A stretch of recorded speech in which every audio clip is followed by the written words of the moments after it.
Hello, everyone. I hope you're doing great. So today we are going to talk that how we are going to use location intelligence in finding the right customer segment and ensuring that the privacy of the customer is maintained. So before we start, a quick introduction about ourselves. My name is Mayank. I lead the products team at Echo. And with me, I have Tanusha, who is product manager at MIQ, a customer of Echo. So Echo was established in 2021, 3 years back, in beautiful city of Paris. And we have one single aim to ensure that all the organizations have the knowledge about the real world data around them and make informed decisions. And to do that, we build an ecosystem of product, starting from our technology stack, which is Location SDK. It helps you to map the customer journey. And then we have our data products, which mainly focuses on commercial POIs. It is built on multiple sources, and we use machine learning for our mix and match deduplication model, as well as we use satellite imagery.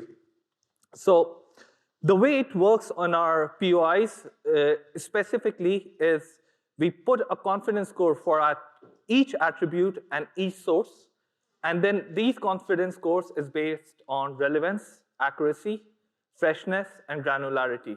So if you just, and this we do for 65 million POIs, more than 16,000 brands, and 11,000 keywords. So there's like a huge amount of data, a huge amount of single attribute confidence scores which are associated with it. And finally, we have Insights product, which is based on mobility. And to just give you an example of scale, like we process nearly 50 billion pings on a daily basis. And what it tells us is tells us about the journey of the customer, the behavior, how it interacts with the real world, what are their intents are. And finally, what is very interesting is that all of these products talk to each other. So what we have done, we have tried to break the silo. These products do not exist individually. They talk to each other. And what it has created is it has created a very symbiotic relationship.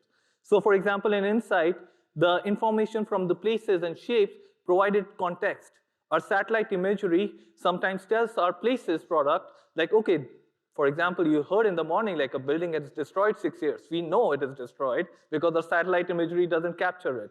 So just to quickly move on, I want to give you a little bit insight, like how these products talk to each other and provide you insights on the mobility pattern. So what I have done, I've taken example of Galeries Lafayette. It's a famous shopping mall in Paris. So let me take you to the beautiful city of Paris. And what we'll focus on the bottom left shop. And we want to understand more about the kind of customers which we are having and what are the customer behavior, etc. So first, let's look at the customer profile.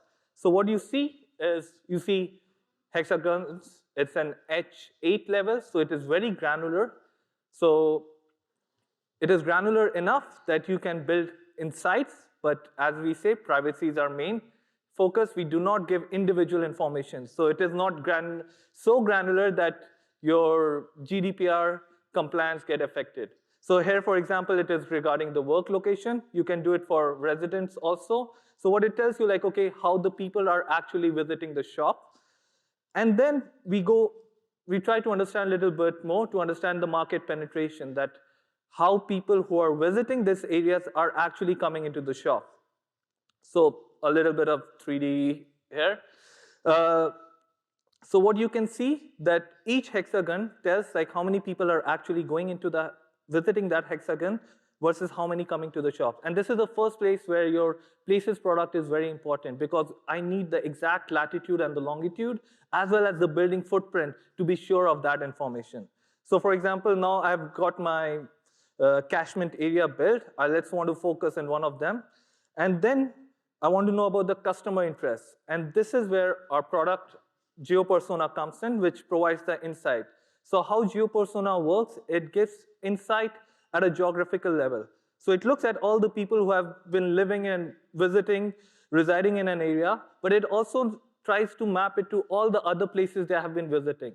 So since we have the knowledge about 65 million POIs, the keywords, and the brands, now we are able to tell at an aggregated level that how these customers behave. We can create personas like, okay, are you a coffee lover, or do you want to do morning walks, etc. But we can even go further granular and talk about like, okay, which brands are you interested in? So in this case, I've taken like, okay, shopping mall visitors are top, but then I wanted to do more of on healthcare and wellness because that's where I want to expand my business.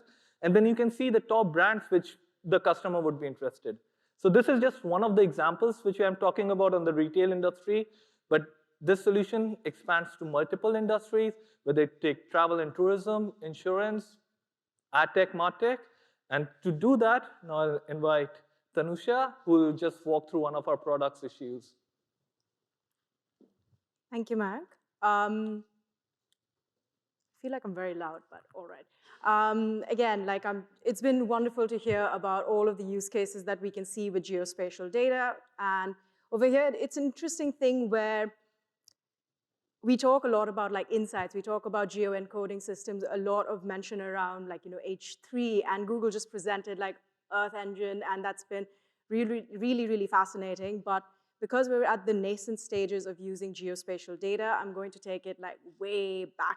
But it's, again, interesting to see that, one of the biggest challenges is how can we actually translate these insights that we get from our vendors like Echo Analytics, and how we can make them actionable for a use case like running digital campaigns.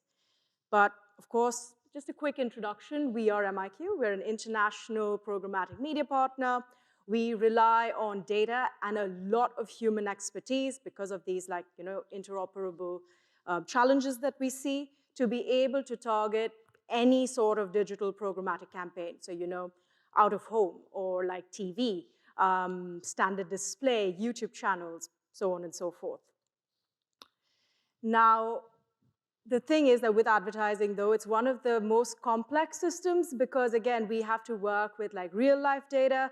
We have to work and adhere to like policy that's almost changing every day. And then, of course, with the rise of new technology like cookies probably deprecating someday, we need to make sure that from MIQ side of view, we're always adapting our products to ensure that our commercial teams are still being able to target our customers, and we're still being able to provide world-class service for our clients. All of this whilst maintaining sustainable growth to our business.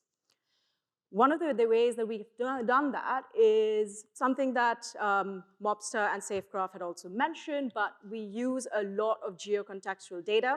One of our cornerstone data sets is Echo's Places, and what we do is that we have these layers of analytics and data science where we process, standardize, and then model them in various ways so that they're compatible with whatever technology we're working with. So over here, you can see that it's not just, heat maps at the end of the day. We need to translate them into other layers.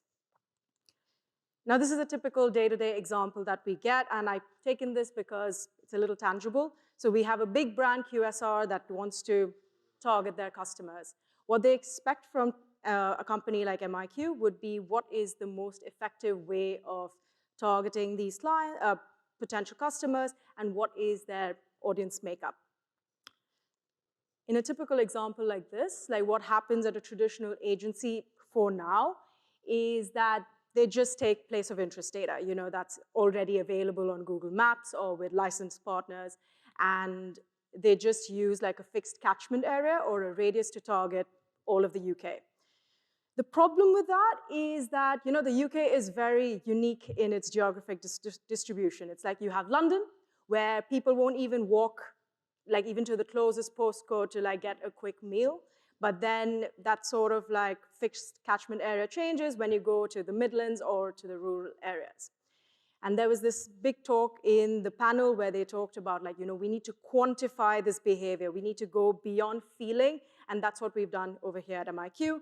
Our data science team has then divided the entirety of the UK into like hundreds of different clusters using various data science techniques.